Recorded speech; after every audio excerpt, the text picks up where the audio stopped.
So I just saw one of the rudest things ever. As y'all know, currently what's going on is an presser, an interview or conference with the women. You know what? That's a lot of noise.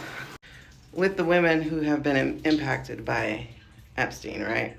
So I'm watching it on a live stream like a lot of other people because the news media is completely corrupted and muzzled and bowing to the orange menace. So it's basically state media at this point. Ooh, I had to take a breath. All right, so I'm watching it live. And what I guess people don't seem to realize is that on these phones that you're holding is literally a microphone, hence why I'm talking to this phone. Now, this is a personal thing on an ASMR tip. I fucking hate ASMR.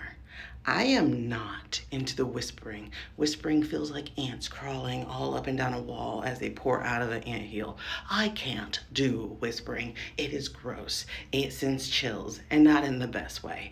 It turns me off, it makes me cold, and it makes me just clench all the way up. I fucking hate whispering. Keep that point.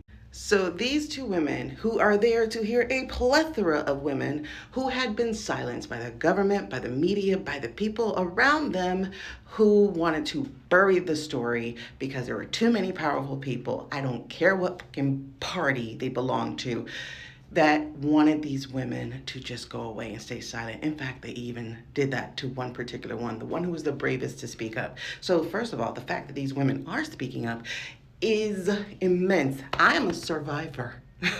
I'm literally a survivor. Not only am I a survivor, I was made a mother as the result of it. I love my kids, so don't get me wrong. But I feel like I would have met him anyway because we are soulmates, okay? So I know what it's like to be shut up. I actually didn't even talk about it after I initially mentioned it to someone. They laughed because they knew the person I mentioned it happening from, and they were like, "What? Like, no, no, isn't he like your cousin?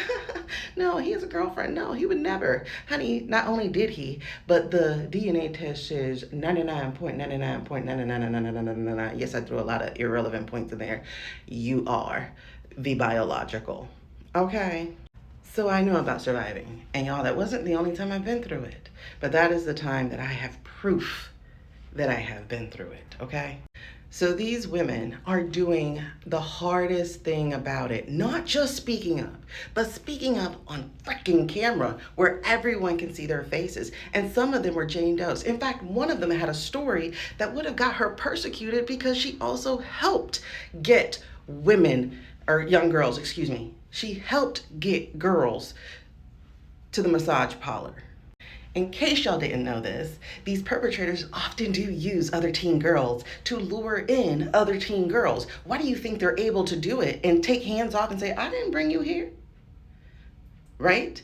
And because these people had been perpetrators, that's a guilt that weighs on their heart. And so they feel like they can't even speak up. So now you have complicit people because they are afraid of their own demise.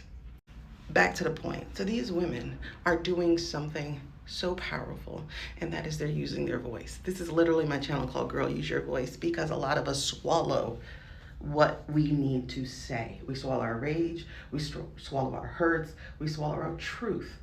So this is why my page is called Girl Use Your Voice. And yes, they are reading from papers. Why? Because in case you didn't know this, and you can actually Google this, the number one fear most people have is not of being in the casket. It's being in front of a mic. Most people are afraid of public speaking, of looking stupid, of making a mistake in front of a whole bunch of people. Why? This is probably some childhood thing, okay? So in one of the bravest of moments, they are standing before the world on a mic with solidarity of other survivors.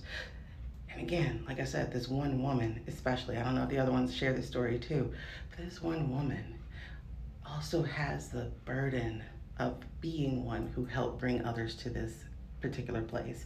And I know that had to weigh on her soul and spirit for a long time. And so she's speaking up and she's reading her truth from her phone with the power that she possibly can. And others were reading from paper because, again, people, public speaking is scary. It's scary. I used to teach speech. You would be amazed. I was a teacher, period. Kids would not even want to get up. They would take an F instead of presenting. Of course, I would soften that F later, but they would. And the person recording the live had the audacity to be whispering while these women were sharing their story. And they literally wouldn't read the room because so many of us in that chat were saying, stop whispering. You're being rude. You're being disrespectful. Stop whispering. We can hear you clearer than we even hear her. Just the fact that you're speaking over people who had been spoken over, who had been silenced, is really damning, especially when you're a female. How dare you talk over the reason you're there in the first place, to help give women a voice.